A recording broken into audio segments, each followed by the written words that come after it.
आज आपण योगसत्व विचारधारामध्ये पाहायचं आहे, संसार बंधनातून सुटण्यासाठी काय साधन आहे? तर ते आहे भगवद्गीतेतील 14वा अध्याय.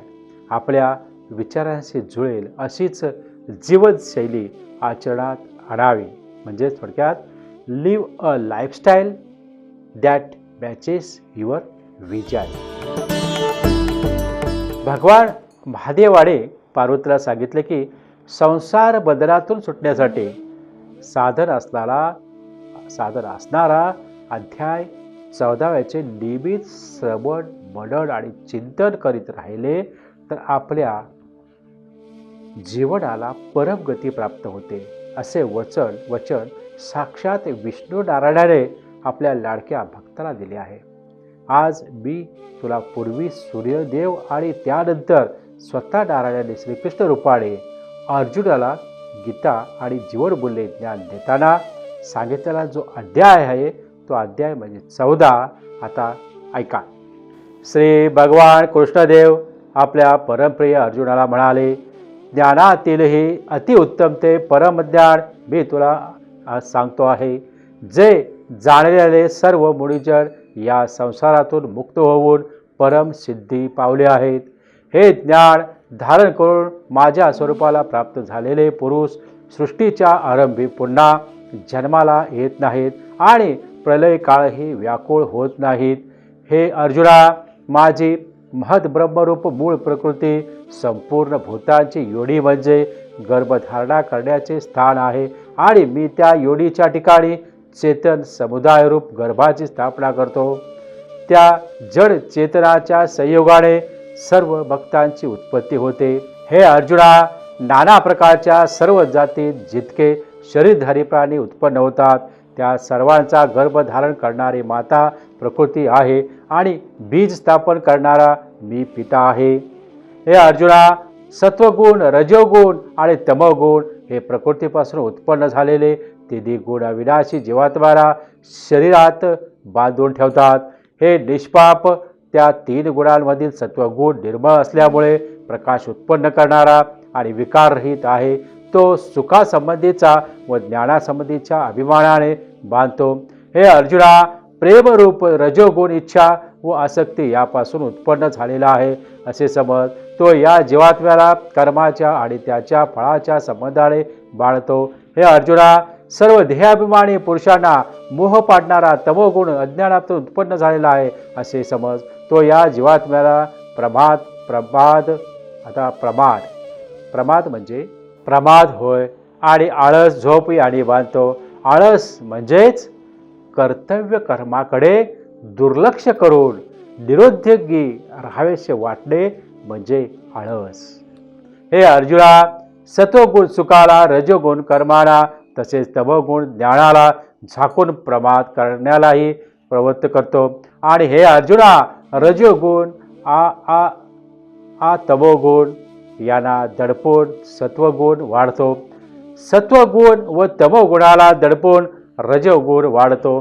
तसेच सत्वगुण व रजोगुणाला दडपून तमोगुण वाढतो. ज्यावेळी या देहात तसेच अंतःकरणात व इंद्रियात चैतन्य आणि विवेक शक्ती उत्पन्न होते त्यावेळी असे मानले जाते की सत्वगुण वाढला आहे. हे अर्जुना, रजोगुण वाढल्यानंतर लोभ प्रवृत्ती स्वार्थाने प्रेरित होऊन फळांच्या इच्छेने कर्माचा आरंभ, अशांती आणि विषयभोगाची लालसा ही सर्व उत्पन्न होतात. हे अर्जुना, तमोगुण वाढल्यानंतर अंतःकरण व इंद्रिय यात अंधार कर्तव्य कर्मात प्रवृत्ती नसते. व्यर्थ हालचाल आणि झोप इत्यादी अंतःकरणाला मोहित करणाऱ्या वृत्तीही सर्व उत्पन्न होतात. जेव्हा मनुष्य सत्वगुण वाढलेला असताना मरण पावतो तेव्हा तो उत्तम कर्मे करणाऱ्या निर्मळ दिव्य स्वर्गादी लोकात जातो. रजोगुण वाढलेला असता मरण पावल्यास कर्माची आसक्ती असणाऱ्या मनुष्यात जन्मतो. तसेच तमोगुण वाढला असता मेलेला माणूस किडा, पशु, पक्षी इत्यादी मूढ म्हणजेच विवेकशुद्ध जातीत जन्मतो. श्रेष्ठ म्हणजे सात्विक कर्माचे सात्विक अर्थात सुखज्ञान आणि वैराग्य इत्यादी निर्मळ फळ सांगितले आहे. राजस कर्माचे फळ दुःख तसेच तामस कर्माचे फळ अज्ञान सांगितले आहे. सत्वगुणापासून ज्ञान उत्पन्न होते. रजोगुणापासून निसंशय लोभ आणि तमोगुणापासून प्रमाद आणि मोह.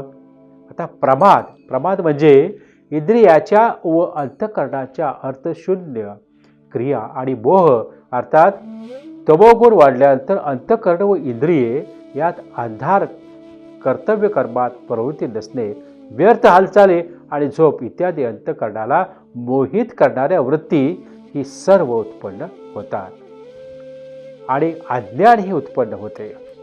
सत्वगुणात असलेले पुरुष स्वर्गादी उच्च लोकांना जातात.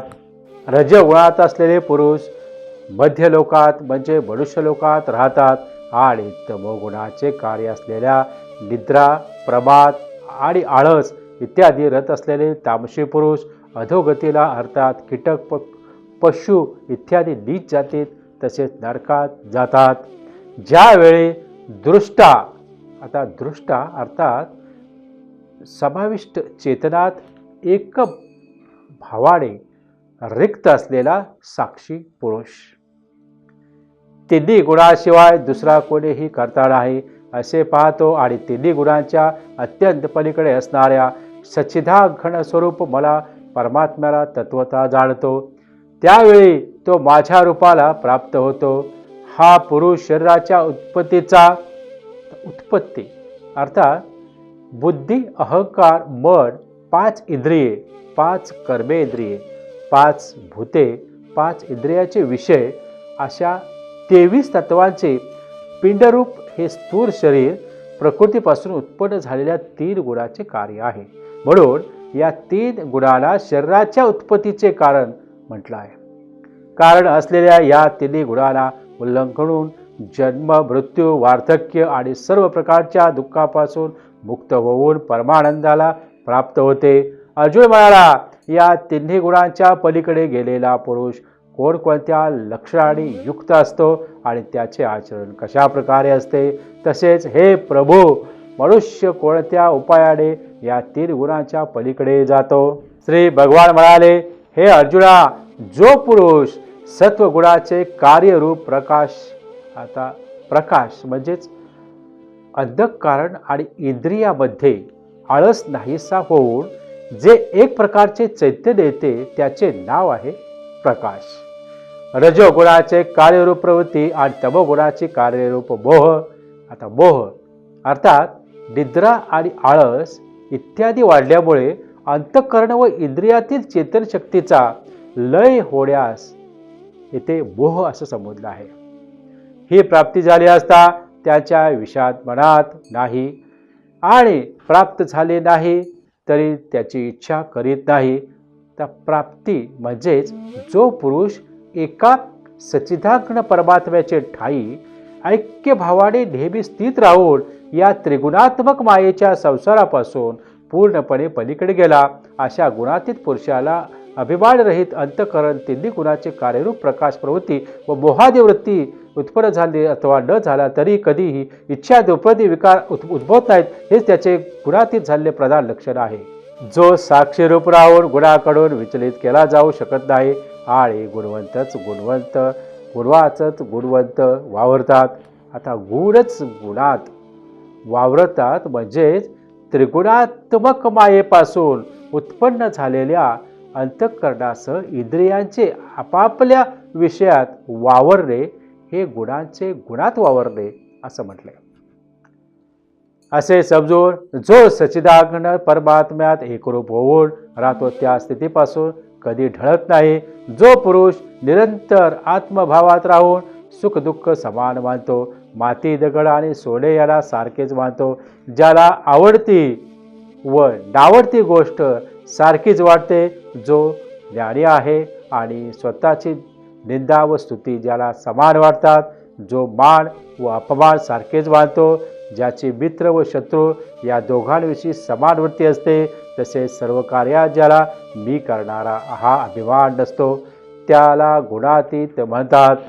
आणि जो पुरुष अव्यक्त भिचारी भक्तियोगाने अव्यभिचारी भक्तियोग अर्थात केवळ एक सर्व शक्तिमान परमेश्वर वासुदेव भगवानाला आपल्या स्वामी बाळून स्वार्थ आणि अभिमान सोडून श्रद्धा भक्तियुक्त परमप्रेमाने निरंतर चिंतन करणे यालाच अविभयाचारी भक्तियोग असे म्हणतात. मला निरंतर भजतो तो सुद्धा या तिन्ही गुणांना पूर्णपणे उल्लंघन सच्चिदानंद ब्रह्माला प्राप्त होण्यास योग्य ठरतो. कारण त्या अविनाशी परब्रह्माचा, अमृताचा, नित्य धर्माचा आणि अखंड एकरस आनंदाचा आश्रय मी आहे. श्रीमद भगवद्गीता 14वा अध्याय समाप्त. ओम राधे कृष्ण शुभम भवतो.